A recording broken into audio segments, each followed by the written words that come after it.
Hello everyone. Today I'm going to do review of the Lenovo 10e Chromebook. This is a Chromebook but in a tablet form. So you're going to get is this tablet, no keyboard or any other attachment. Now I purchased this on eBay. I paid $80 and as of today the price increased but it's still on sale for $90. Good thing about it is it's shipped directly from Lenovo and the shipping is pretty fast. Now let's go over the outside of the Chromebook. We have 10.1-inch screen. We have a 2 megapixel front camera, and on the right side we have the power button, which is also used as a lock button, and there's a light on it which tells you when it's on. We have the volume buttons, we have headphone microphone jack, and USB-C which charges the Chromebook. On the bottom we have, this is used for docking, so for example if you buy their keyboard you can dock this into the keyboard. On the left side there's nothing. And on top we have dual speakers, and we have, you can see this grill, it's like inside the hole, and I believe these are microphones. So inside this Chromebook we have a MediaTek CPU, 4 gigabytes of RAM and 32 gigabytes of storage. Now when it comes to CPU and RAM, I haven't experienced any issues. I was doing a lot of browsing, I was doing video game playing, I played a lot of games. I was watching some basketball last night on the browser, and I was doing a lot of YouTube. No issues at all. I haven't experienced any freezing or lag or anything like that. Now, when it comes to storage, it's only 32 gigabytes, and there's no SD expansion slot. So let me show you guys. Right now, it comes with I believe it only comes with 18 gigabytes of storage available after the system and all that. I have a couple games on it, so I already used up about 3.4, and it says available 15.7. Now the first thing I did was, once I set it up, I wanted to change the display resolution. So you're gonna go settings, device, you're gonna do displays. Default was on 100%, which was, let me just do that, which was 1080 times 675. Now, I didn't like it because everything was right in your face. The icon seemed big and it was just hard to browse and stuff like that. So I changed it. Now, for the best results, I recommend 75%. If you go to the native resolution, which will be 1920 times 1200, everything becomes a bit too small. So if you're doing a lot of browsing, you want to go on websites, it will be hard to see. So you will have to zoom in a lot. I don't recommend this resolution. And another thing is, it just becomes a little bit like the buttons I added on the bottom. It just becomes very hard to click on them. It works like once every 5 times. So you see, like right now, it just takes me a few clicks to do that. So I do recommend maybe setting at 75%. Now the next thing I did was I added the buttons at the bottom, because I just didn't like all the swipes and stuff like that. Sometimes it just takes forever to do it. Once you add the buttons, they just work very good.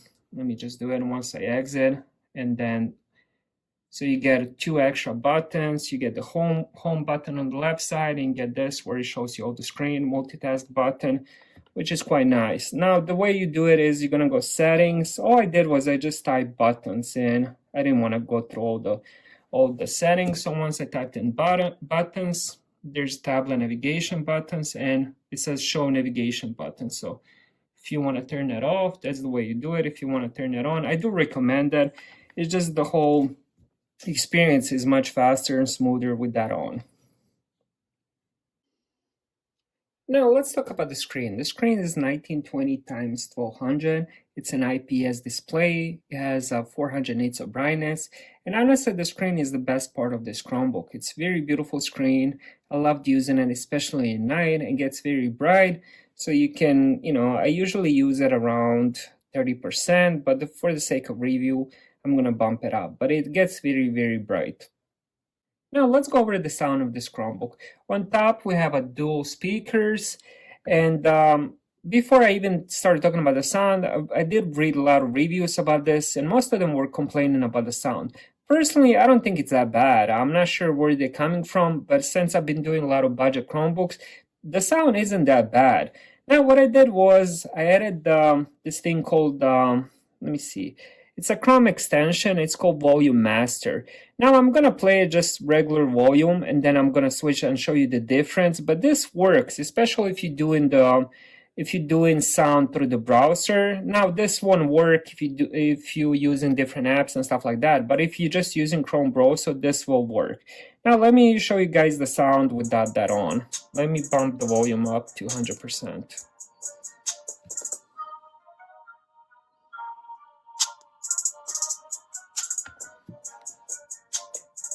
Now, for example, oops, sorry, let me go back to that. Now, for example, I'm gonna bump the volume. Let's say I'm gonna bump it to maybe like 300%. Now, let's see.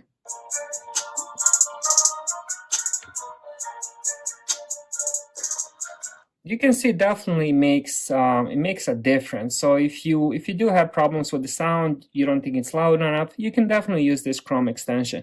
Now, this Chromebook has two cameras. We have a 2 megapixel in front and 5 megapixel in back. Honestly, the cameras were just plainly bad, especially the back camera. You think you're gonna be able to take some pictures, but the quality is just not there. It's very bad. Now, the front camera, even though it is 2 megapixel, I feel like it has a better quality than the one on the rear.